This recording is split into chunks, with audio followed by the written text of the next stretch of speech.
Amb només 30 anys, Gaudí va rebre el seu primer gran encàrrec, la Casa Vicens. El 1883, el corredor de borsa Manel Vicens va encarregar a un jove Gaudí una residència d'estiu en un terreny que havia heredat, colindant amb un convent. En aquest projecte ja s'intueix la mirada singular de l'arquitecte, una visió inspirada en la natura i que parla a través de formes, textures i símbols.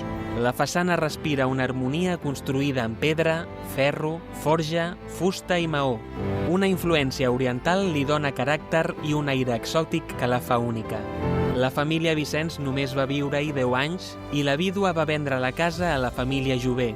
Aquests segons propietaris van doblar l'extensió de la casa i el jardí als anys 20, quan es va redefinir l'accés principal amb l'obertura del carrer Carolines. La Casa Vicens és molt més que el punt de partida de Gaudí. És una obra clau per entendre com va començar a fusionar natura, geometria i simbolisme en la seva arquitectura.